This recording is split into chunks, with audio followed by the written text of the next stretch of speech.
out here in the ponds with my spinning reel here to show you how using a fly casting technique can actually improve your casting distance. And the big problem I see when I watch people cast spinning rods or bait casters is that they have a lot of curving motions and the rod doesn't load quickly because the lure is not directly behind the rod tip. If you look at fly casters, the way fly casters have to cast a fly line, they need the line straight behind them, straight off the rod tip, because the mass that loads the rod is in the fly line. Here we have it in our lure, but in fly fishing it's in the line, and it has to be directly behind the rod tip for it to work.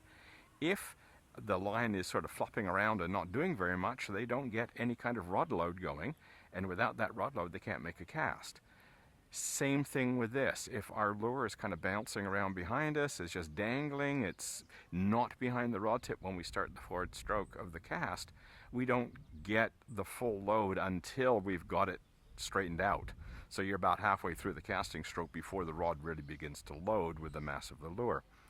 The other thing is that people tend to curve.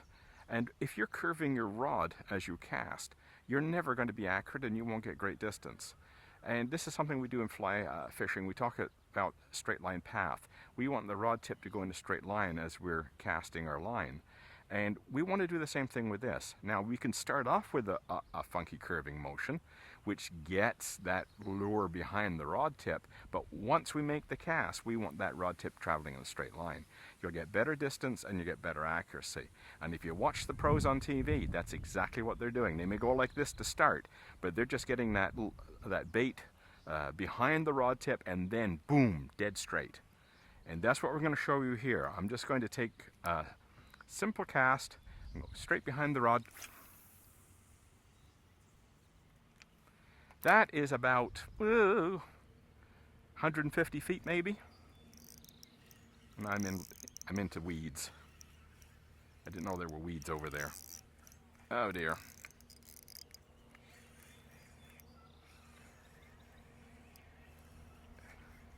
We'll have to cast in a different direction. I went so far I hit the weed bank.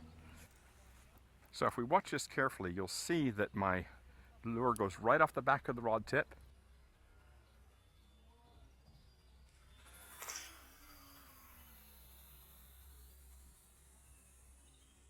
And I get this going right away because I don't want to hit those weeds. I had to stop it.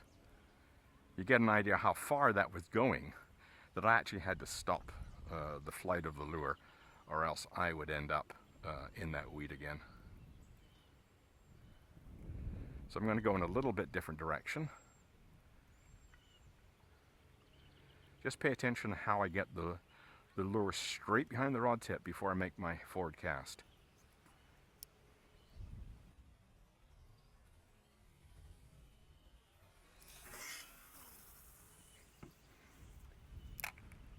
Tremendous distance. Now, you don't always need distance. Sometimes, you know, a 40-foot cast is enough. But you have to be accurate to make those casts. And the other thing you find that when you are casting a fairly long distance, it can be tiring all day. I mean, I do a lot of striped bass fishing in Cape Cod. If I was not casting very well, I would tire myself out before I'd gone too far in the afternoon. The thing is, by using good technique, I don't have to put a lot of effort into it. It doesn't take much effort to get, that's about 150 feet. And it doesn't take much effort to do it, if you use good technique. If I use bad technique, maybe I can get a decent cast, but I'm just pounding, working, and it gets tiring. So really, if you can cut down on your casting effort, even if you're not casting very far, let's make a little short cast. And you can see how just by making sure that lure is directly behind the rod tip when I make my cast. I said short cast, but I wasn't that short. So you can see that it really, really does go far if you have good technique. So let's just get this one in. We'll do a bit more casting. These ponds get pounded, so the odds of getting a fish today are just close to zero, but we'll We'll make a few casts. There's a fish came up to the surface over there. We'll put a cast in, see what happens.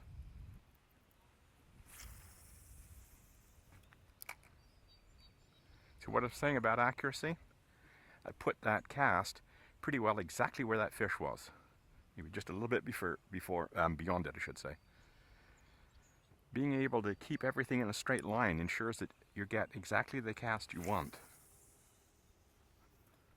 Yeah, it's right where in the area of that fish. So let's recap. You just nice slow back cast, get the lure right behind the rod tip in a straight line, and then away it goes.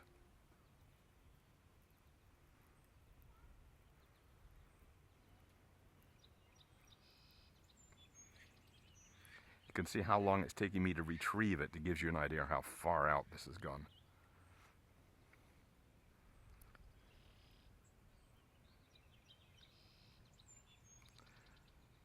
So remember, make your rod tip go in a straight line just like they do in fly fishing.